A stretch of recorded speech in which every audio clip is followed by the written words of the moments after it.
Calculus NCERT class 12th math exercise 7.1 introduction very important chapter start करने जा रहे हैं, तो बस कॉन्सेंट्रेट होके सुनिए क्या है।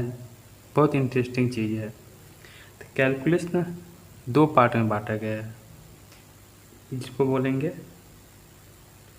एक इंटीग्रल कैलकुलस, इंटीग्रल कैलकुलस, एक को डिफरेंशियल कैलकुलस बोलते हैं, जो कि आप लोग डिफरेंशियल कैलकुलस का नॉलेज आपको आ चुका होगा। क्लास 11th में भी पढ़े हैं, क्लास 12th में भी है। तो उम्मीद करता हूँ कि ये पार्ट आप लोग पढ़ लिए होंगे। ठीक है, अब क्वेश्चन आ जाता है कि डिफरेंशियल कैलकुलस जब आप सॉल्व कर रहे होंगे तो जितना भी पार्ट है इसमें, लिमिट, कंटिन्यूटी, एप्लीकेशन, जो भी कुछ हो, उसमें हम लोग देखते क्या, अधिकतर मैक्सिमम टाइम आप क्या फाइंड आउट करते होंगे, स्लोप ऑफ टेंजेंट। इसी का स्टोरी ही है, slope of tangent at particular point, particular point है ना। किसी भी पॉइंट पे टेंजेंट ड्रॉ करें और उसका स्लोप फाइंड आउट करें तो वही तो डिफरेंशियल देता है। ठीक है ना। तो अब इंटीग्रल कैलकुलस का अगर बात करें तो इंटीग्रल कैलकुलस दो पार्ट में डिवाइड हुए हैं। एक होता है indefinite integral and next definite integral. तो इंडिफिनिट इंटीग्रल और डिफिनिट इंटीग्रल में हम लोग क्या पढ़ते हैं, ये पढ़ेंगे। ये पढ़ने के बाद इंडिफिनिट के बाद डिफिनिट इंटीग्रल लिया, तो यहाँ पे हम लोग जानेंगे एरिया ऑफ द रीजन। कोई भी रीजन हो उसका मुझे एरिया फाइंड आउट करना है। तो एरिया अगर फाइंड आउट कर लिए, सपोज इस टाइप का एक कर्व है ना, ये स्लोप है, स्लोप के अंदर में एक कर्व, ये स्लोप हो गया। इस स्लोप के अंदर में कितना एरिया कवर हुआ ये, तो उसका एरिया फाइंड आउट करूँगा तो क्या मिलेगा मुझे, डिफिनिट इंटीग्रल। इंडिफिनिट में क्या बात करेंगे, तो इंडिफिनिट में हम लोग फैमिली ऑफ कर्व का अगर बात करेंगे, फैमिली ऑफ कर्व बताएगा। इसका एग्जांपल अगर देखूं तो अगर मैं बोलूं F of x equal to x square, ये एक फंक्शन है, इसका कुछ ना कुछ तो कर्व होगा, तो ये सिर्फ एक वन कर्व का बात करेगा। और यदि मैं बोलूँ f of x equal to x square plus c, तो ये क्या कहलाएगा, फैमिली ऑफ कर्व। तो आगे हम बात करेंगे कि ये क्या है ना, यही चीज़ हम लोग पढ़ेंगे इंडिफिनिट इंटीग्रल में। नाउ आगे देखते हैं, तो नेक्स्ट स्टार्ट करते हैं इंटीग्रेशन। तो बोलता हूँ कि इंटीग्रेशन होता क्या है। ठीक है, तो इंटीग्रेशन देखते हैं। तो इसके पहले हम लोग थोड़ा सा ये कॉन्सेप्ट समझ लें, इम्पोर्टेंट कॉन्सेप्ट है। तो अगर माइंड में क्वेश्चन आते होंगे इस टाइप का, एक होता है इंटीग्रल और एक होता है डेरिवेटिव। ठीक है ना। तो इंटीग्रल का अगर बात करें कि इंटीग्रल क्या होता है, तो क्या बोलेंगे, the process to find integral. Integral को फाइंड करने के प्रोसेस को ही क्या बोलते हैं, इंटीग्रेशन। क्लियर ना। तो डेरिवेटिव किसको बोलेंगे, डेरिवेटिव को फाइंड करने के प्रोसेस को क्या बोलेंगे, differentiation. The process to find derivative is differentiation. Clear. हर छोटी छोटी बात को जानना है ताकि कंफ्यूजन नहीं हो, कुछ भी माइंड में क्वेश्चन इराइज नहीं हो। अब एक और भी क्वेश्चन इराइज होते होंगे कि भाई एंटी डेरिवेटिव क्या होते हैं। ठीक है, एंटी डेरिवेटिव या फिर इंटीग्रल या फिर इंटीग्रेशन, कुछ नहीं, सारा एक ही चीज़ है। ठीक है, अब यहाँ पे बताया इंटीग्रल के बारे में कि इंटीग्रल को फाइंड आउट करने के लिए जो प्रोसेस को यूज करेंगे वो क्या बोलेंगे, इंटीग्रेशन। तो एक्चुअली में सब तो एक ही चीज़ है ना, उसी को एंटी डेरिवेटिव बात करेंगे ना। तो इंटीग्रेशन आखिर है क्या, तो हम बोल सकते हैं इसको सिंपल एक वन सेंटेंस में कि इन्वर्स प्रोसेस ऑफ डिफरेंशिएशन। अब डिफरेंशिएशन का बात आ गया तो कन्फ्यूजन तो नहीं ना है, डेरिवेटिव भी बोल सकते हैं, डिफरेंशिएशन भी बोल सकते हैं। तो डिफरेंशिएशन आप लोग पढ़ चुके हैं ना। बस अगर यदि अभी भी कोई डाउट है डिफरेंशिएशन में, तो फर्स्ट आप डिफरेंशिएशन का चैप्टर अच्छे से पढ़ लें, है ना। क्योंकि अगर डिफरेंशिएशन पढ़ लिए तो मैक्सिमम मतलब मान लीजिए तो 50% आपका कवर हो चुका है, ठीक है, इंटीग्रेशन। तो इन्वर्स प्रोसेस ऑफ डिफरेंशिएशन, तो ये क्या कहानी है भाई, क्या है इन्वर्स प्रोसेस। तो बात को समझते हैं कि क्या है इन्वर्स प्रोसेस। तो आप लोग डिफरेंशिएशन जानते हैं, तो चलिए कोई फंक्शन ले लिया फाई ऑफ एक्स, ठीक है। इसका डिफरेंशिएशन करूँगा तो कोई मान लीजिए एक फंक्शन मिलेगा एफ ऑफ एक्स। नाउ यदि मैं इसी फंक्शन को अब इंटीग्रेशन करूँ विथ रिस्पेक्ट टू एक्स, तो क्या मिलेगा, यही फंक्शन मिल जाएगा phi of X plus c. तो ये सी क्या है आगे मैं बता रहा हूँ, इसी का क्या मीनिंग है। तो अगर इसका एग्जाम्पल से अभी भी अगर नहीं समझ में आया ना, तो एग्जाम्पल से देखते हैं। तो D of D X equal to sine X, ये आप लोग डिफ्रेंशिएशन जानते हैं, साइन एक्स का डिफ्रेंशिएशन कॉस एक्स। तो इम्प्लाई डेट आप कॉस एक्स का अगर इंटीग्रेशन करेंगे विथ रिस्पेक्ट टू एक्स, तो ये क्या देंगे आपको, साइन एक्स प्लस सी, है ना, इन्वर्स एक दूसरे का। साइन एक्स का डिफ्रेंशिएशन कॉस एक्स, तो कॉस एक्स का इंटीग्रेशन साइन एक्स। तो इसको सर्कल पे मैं अगर बात करूं तो साइन एक्स का डिफ्रेंशिएशन, साइन एक्स का डिफ्रेंशिएशन आपको क्या देगा, साइन एक्स का डिफ्रेंशिएशन कॉस एक्स देंगे, और कॉस एक्स का अगर इंटीग्रेशन करूं तो वो साइन एक्स देगा, है ना, इन्वर्स एक दूसरे का। क्लियर ना। चलिए तो मैं इसको पढ़ूंगा कैसे, कैसे पढ़ा जाता है। तो मैं बोलूँगा इसको इंटीग्रेशन ऑफ, किसका इंटीग्रेशन कर रहा हूँ, कॉस एक्स का, किसके साथ, तो विथ रिस्पेक्ट टू एक्स, ठीक है ना। तो एकदम अच्छी सिंपल सिंपल बातें थी। तो चलिए इसे नोट कर लें, नेक्स्ट आगे बढ़ते हैं। चलिए अभी मैं एक रिजल्ट बताया कि कॉस एक्स का, कॉस एक्स डी एक्स का इंटीग्रेशन क्या होते हैं, साइन एक्स प्लस सी। और सी को क्या बोलते हैं, आर्बिट्रेरी कांस्टेंट बोलें या फिर constant of integration, constant of integration. तो हम लोग इंटीग्रेशन में कांस्टेंट क्यों ऐड करते हैं, इसको कॉन्सेप्ट को समझते हैं एग्जाम्पल से। चलिए सपोज मैं D of D x sine x plus 4 का डिफ्रेंशिएशन करूँ तो कॉस एक्स होंगे। Now d of D x sine x plus 5 का भी डिफ्रेंशिएशन करूँ तो भी कॉस एक्स मिलेंगे। तो D of D x of sine x plus 6, इसका भी अगर डिफ्रेंशिएशन करूँ तो कॉस एक्स ही मिलेंगे।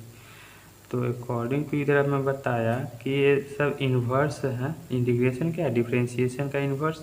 तो क्या कॉस एक्स का इंटीग्रेशन करूँ, फिर नेक्स्ट इसके में भी कॉस एक्स का इंटीग्रेशन करूँ, कॉस एक्स का इंटीग्रेशन करूँ, तो प्रत्येक में तो कॉस एक्स का इंटीग्रेशन कर रहा हूँ। तो आंसर तो भाई यहाँ पे क्या आना चाहिए, इन्वर्स के अकॉर्डिंग साइन एक्स प्लस 4, यहाँ पे हो जाएगा साइन एक्स प्लस 5, यहाँ हो जाएगा साइन एक्स प्लस 6। तो एक ही फंक्शन का इंटीग्रेशन का आंसर डिफरेंट डिफरेंट आ रहा है, तो ये कौन सा लोचा हो गया भाई, है ना, आप बोल सकते हैं ना।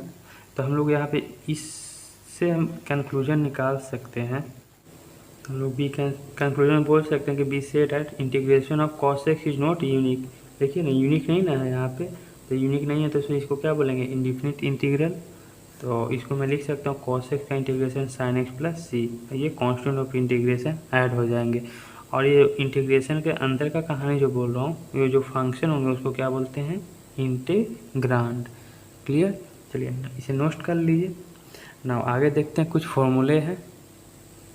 तो उस फॉर्मूले से पहले मैं कुछ बात बता दूं कि जो भी फंक्शन होते हैं ना, हम लोग मेनली इसी पे बात करेंगे, आई लेट पे, ठीक है। तो आई का मतलब क्या हुआ, इन्वर्स ट्रिगोमेट्रिक, एल से लोगरिथमिक, ए से अलजेब्रिक, टी से ट्रिगोमेट्रिक फंक्शन, ई से एक्सपोनेंशियल। तो 1 बाई 1 फर्स्ट में मैं अलजेब्रिक का बताऊंगा, सेकंड में ट्रिगोमेट्रिक, थर्ड में inverse, next logarithmic and exponential, last में फोर्थ में ये दोनों को ऐड कर दूंगा। ये 5 ही फंक्शन है, मुझे इसी पाँच फंक्शन का डिफ्रेंशिएशन और इंटीग्रेशन दोनों का फॉर्मूला देखना होगा, ठीक है। तो चलिए 1 बाई 1 देखते हैं। तो ये सारे फॉर्मूले हैं जो मैं ऑलरेडी पहले से लिख चुका हूँ। तो आप लोग डिफ्रेंशिएशन पढ़ चुके हैं, तो उसका आप लोग रिकॉल करिए कि D of D x, x power n plus one, इसका डिफ्रेंशिएशन क्या होता है, एक्स का पावर n। और मैं बताया था इंटीग्रल क्या होता है, डेरिवेटिव का इन्वर्स। यानी ये जो रिजल्ट आया इसका अगर इन्वर्स इंटीग्रेशन निकालूं तो ये वाला पार्ट मिलेगा इंटीग्रेशन में। और यहाँ पे कंडीशन है कि n is not equal to -1। इसका क्या कहानी है, यदि मैं यहाँ पे -1 पुट करूँ तो देखिए एक्स का पावर -1 डी ऑफ एक्स है, यानी इसको मैं बोलूँगा 1 बाई एक्स डी एक्स। तो इसका अलग फॉर्मूला है ना, इस पे मैच मत करिए। एक्स का पावर n का अलग इंटीग्रेशन है और एक्स का पावर -1 का इंटीग्रेशन का कुछ अलग फॉर्मूला है, ठीक है। चलिए नेक्स्ट, एक्स का डिफ्रेंशिएशन 1 होता है तो 1 का इंटीग्रेशन एक्स प्लस सी। कांस्टेंट का डिफ्रेंशिएशन 0 होता है तो 0 का इंटीग्रेशन करूँगा तो सी मिलेंगे। नाउ अब ये था, ये अलजेब्रिक था। अब यहाँ पे क्या आ गया, मैं ट्रिगोमेट्री का कहानी कह रहा हूँ, ट्रिगोनोमेट्री, ठीक है ना। और यहाँ पे क्या था, अलजेब्रा। ट्रिगोमेट्री में साइन, कॉस, टैन, कॉट, सेक, कोसेक, सभी का क्या आप लोग डिफ्रेंशिएशन जानते हैं। साइन का कॉस, कॉस का माइनस साइन एक्स, टैन का सेक स्क्वायर, कॉट का ये देख लीजिए। तो साइन का कॉस एक्स है तो कॉस एक्स का इंटीग्रेशन साइन एक्स और प्लस सी ऐड करते हैं, यह मैं रीजन बता चुका हूँ। तो कॉस एक्स का माइनस साइन एक्स तो साइन एक्स का माइनस कॉस एक्स। टैन का सेक स्क्वायर एक्स तो सेक स्क्वायर एक्स का इंटीग्रेशन टैन एक्स। कॉट का minus cos x square x तो कॉस एक्स स्क्वायर एक्स का माइनस कॉट एक्स प्लस सी। सेक X का सेक X tan X तो sec X tan X का सेक x plus c. तो याद करने के लिए प्लस सी आप दिमाग में मत रखिए, बस याद क्या करना है, सेक एक्स का differentiation sec X tan X तो सेक एक्स टैन एक्स का इंटीग्रेशन सेक एक्स। अब वो ऑलरेडी इंटीग्रेशन है तो सी ऐड हो जाएंगे प्लस सी में। कॉस एक्स का minus cos X cot X तो कॉस एक्स कॉट एक्स का इंटीग्रेशन माइनस कॉस एक्स, ठीक है। तो ये ट्रिग्मेटिक कुछ फॉर्मूले थे। अब इसमें क्या बताने वाला कुछ है ही नहीं, मैं कॉन्सेप्ट बता दिया कि डिफरेंशिएशन इंटीग्रेशन में क्या इंटीग्रेशन है, जो इन्वर्स प्रोसेस है किसका, डिफरेंशिएशन का। तो आप लोग डिफरेंशिएशन तो पढ़ते हैं ना, क्लास 11th में भी था, 12th में भी पढ़े होंगे, तो वो सारा कुछ पढ़ लिए। तो वही फॉर्मूला मैं लिखा था डिफरेंशिएशन का, इसका इन्वर्स कर दिया तो इंटीग्रेशन मिल गया। नाउ आगे देखते हैं इन्वर्स ट्रिग्मेटिक फंक्शन के कुछ फॉर्मूले। नो यहाँ पे मैं लिख दिया हूँ, साइन इनवर्स एक्स का डिफरेंशिएशन 1/1 अपॉन एक्स स्क्वायर का अंडर रूट, तो 1/1 माइनस एक्स स्क्वायर का अंडर रूट का integration sine inverse x. Cosec inverse का ये होगा -1/1 माइनस एक्स स्क्वायर का अंडर रूट, तो 1/1 माइनस एक्स स्क्वायर का अंडर रूट। अब यहाँ पे देखिए, यदि मैं माइनस ना लूँ तो ये और ये तो मैच कर जाएगा, इसलिए माइनस यहीं पे लेके चलूँगा तो इसका क्या हो जाएगा, कॉसेक इनवर्स एक्स। क्लियर ना,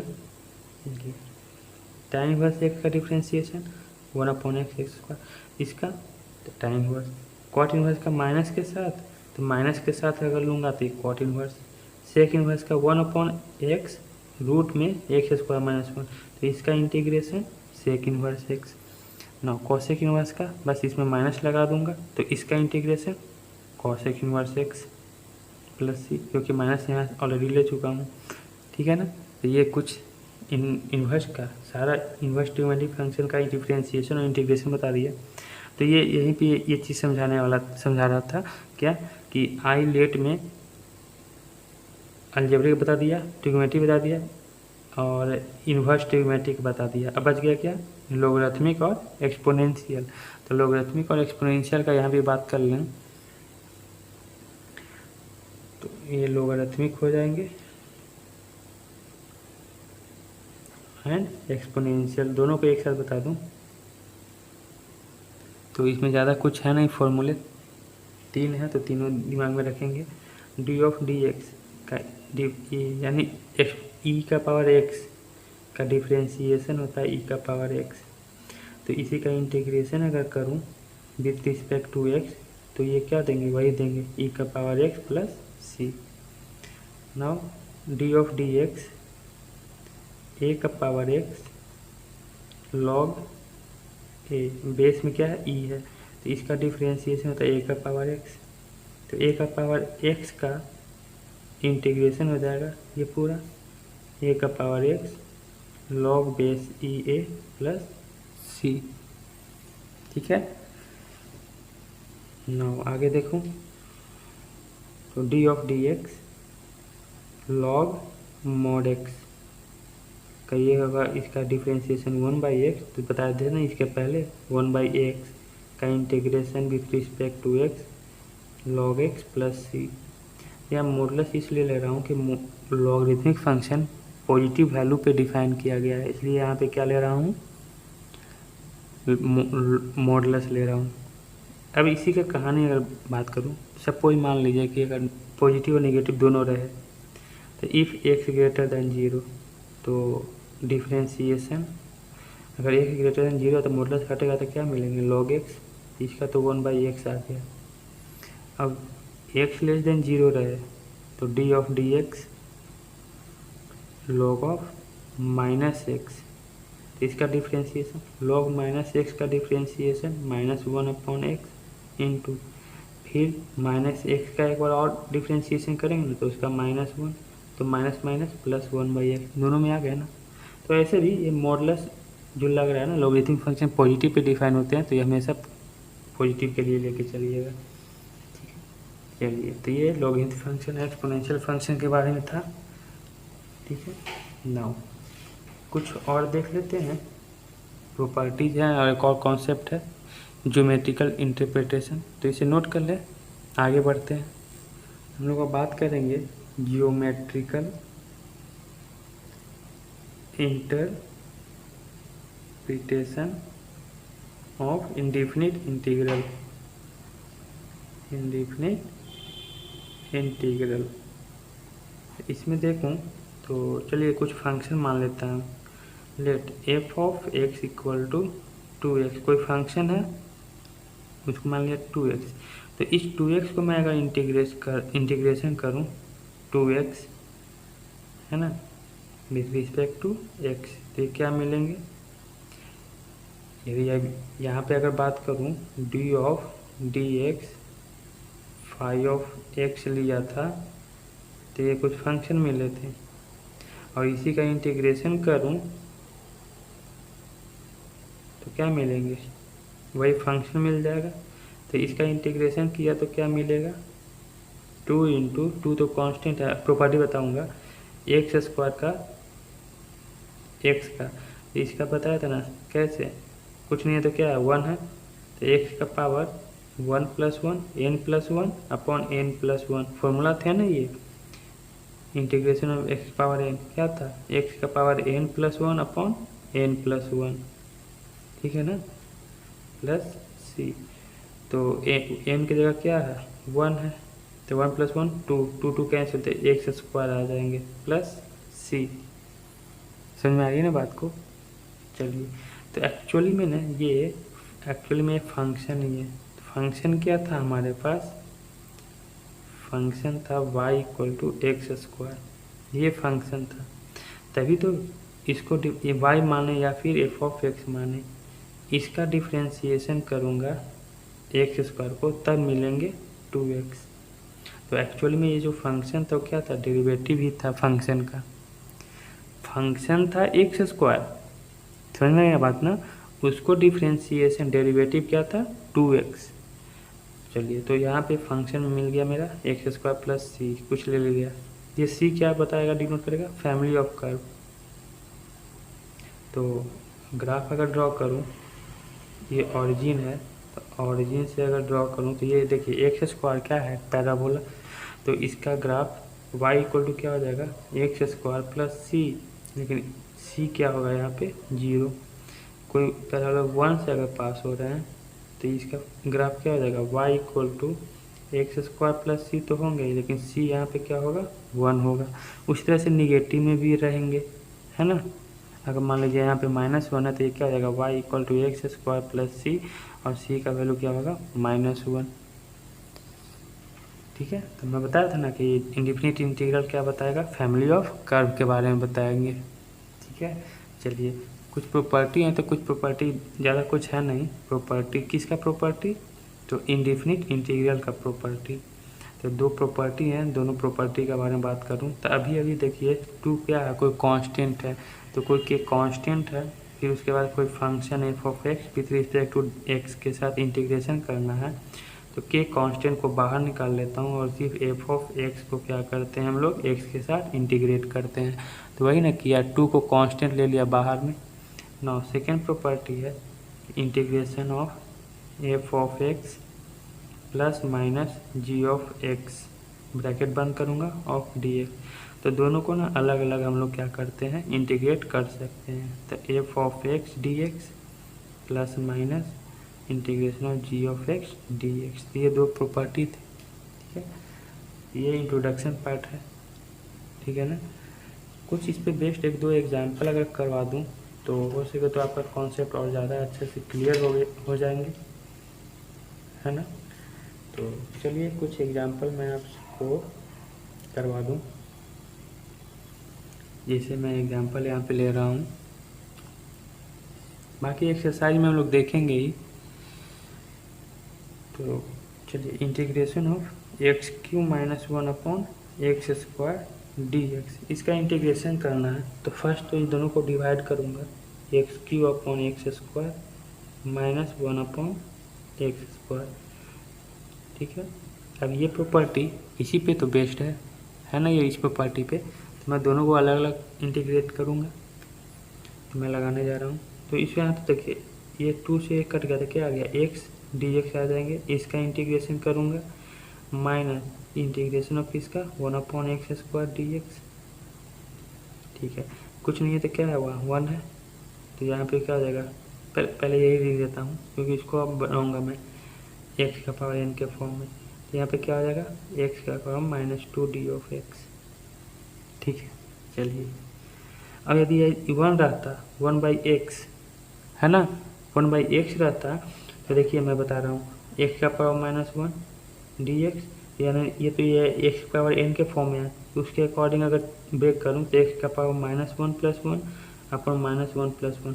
ये देखिए समथिंग डिवाइडेड बाई 0 तो अनडिफाइन आ जाएंगे ना, अनडिफाइन आ जाएंगे।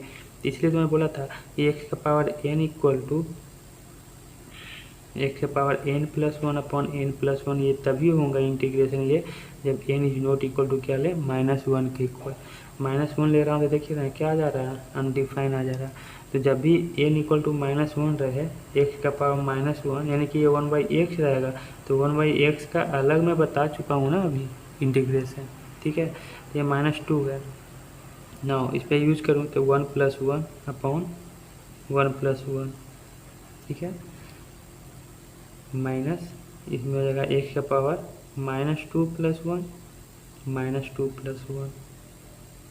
इसको सॉल्व करूँगा प्लस सी, दो इसमें से कांस्टेंट इसमें से कांस्टेंट रहेंगे ना, इसमें भी कांस्टेंट इसमें भी कांस्टेंट, दोनों को ऐड करूँगा कांस्टेंट को तो कुछ कांस्टेंट ही तो मिलेंगे ना। तो ये क्या हो जाएगा x² अपॉन 2 -2 से क्या हो जाता है x का पावर -1 अपॉन -1, तो माइनस माइनस क्या हो जाएंगे प्लस, तो x² अपॉन 2 प्लस x का पावर -1 यानी 1/x प्लस सी। ये तो माइनस माइनस प्लस हो गया ना, x का पावर -1 को क्या लिख सकते हैं 1/x। तो ये आपका इंटीग्रेशन आंसर आ गया। तो कुछ ऐसा क्वेश्चन करवा दिया कि ये प्रॉपर्टी का यूज हो गया आपका। ठीक है, चलिए नेक्स्ट मिलेंगे एक्सरसाइज में। Thank you.